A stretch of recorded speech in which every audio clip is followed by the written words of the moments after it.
Assalamualaikum warahmatullahi wabarakatuh. Kita bertemu kembali dalam Belajar Wartawan. Kali ini yang akan kita bahas adalah tugas pokok wartawan. Pertama, bahwa tugas pokoknya itu adalah mencari, kemudian mengolah berita atau menulis. Ketiga adalah memuatnya, ya, mencetak, kalau cetak memuatnya di online atau mengkabarkannya di televisi, lalu kemudian menyebarluaskannya. Menyebarluaskan itu sudah menjadi milik publik tentunya. Yang pertama adalah tugas pokok itu adalah mencari berita. Mencari berita itu sangat penting bagi seorang wartawan. Ada satu kasus, misalnya kasus bencana. Nah, kita harus tahu di mana bencana itu terjadi. Itu namanya peristiwa. Faktanya itu harus kita cari. Kita harus berwawancara dengan siapa. Kita harus tentukan itu tentunya, ya. Mencari berita itu tidak mudah kalau ingin menyajikan berita yang baik tentunya. Kalau berita yang baik kita sajikan, tentu kita harus lengkap. Jadi lengkap semua data yang ada. Bahkan data kepustakaan pun perlu, tidak hanya observasi atau wawancara saja, tetapi data kepustakaan tentang bencana yang terjadi tentu kita butuhkan. Atau tentang apa saja, tentang seorang artis, tentang seorang ustadz yang sedang memberikan kajian. Pokoknya kita cari berita sebanyak mungkin. Catat, jangan lupa merekam dan mencatat. Karena kita tidak punya daya ingat yang terlalu hebat tentunya kan. Oleh karena itu kita butuh catatan, kita butuh rekaman, baik foto maupun rekaman suara atau yang lainnya. Foto-foto yang banyak, tidak hanya satu foto-foto tentunya. Supaya apa itu? Supaya kita lengkap ketika kita di meja redaksi dalam mengolah data. Ketika hendak menuliskannya, maka tidak ada lagi yang tertinggal. Jadi mencari berita itu penting sekali, semua data harus ada. Peristiwa apa saja? Tadi saya katakan bencana, gunung meletus, kemudian ada aksi unjuk rasa misalnya, ya, atau ada panen yang luas. Tentu data-data yang terkait dengan itu. Pun data-data yang tidak terkait tapi masih ada hubungannya dengan itu. Bisa mencari data pustaka juga, ya, untuk membantu mungkin kejadian-kejadian sebelumnya. Atau dari mana saja kita peroleh data itu, kita sangat butuh untuk mendapatkan informasi yang luas. Kita catat semuanya, jangan tidak mencatat, jangan hanya rekam di otak saja, catat dan rekam.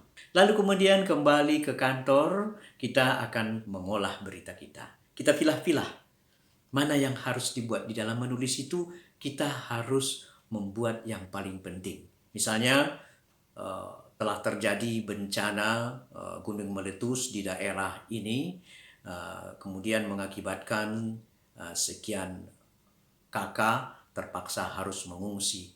Atau ada yang tewas, misalnya kita harus sebutkan bahwa 35 orang tewas di dalam bencana yang terjadi di daerah tersebut. Baru dah nanti didukung oleh data-data sampai kita menulisnya. Menulisnya, saya ingatkan, menulis jangan sampai merasa bahwa kita itu menulis sulit, ya.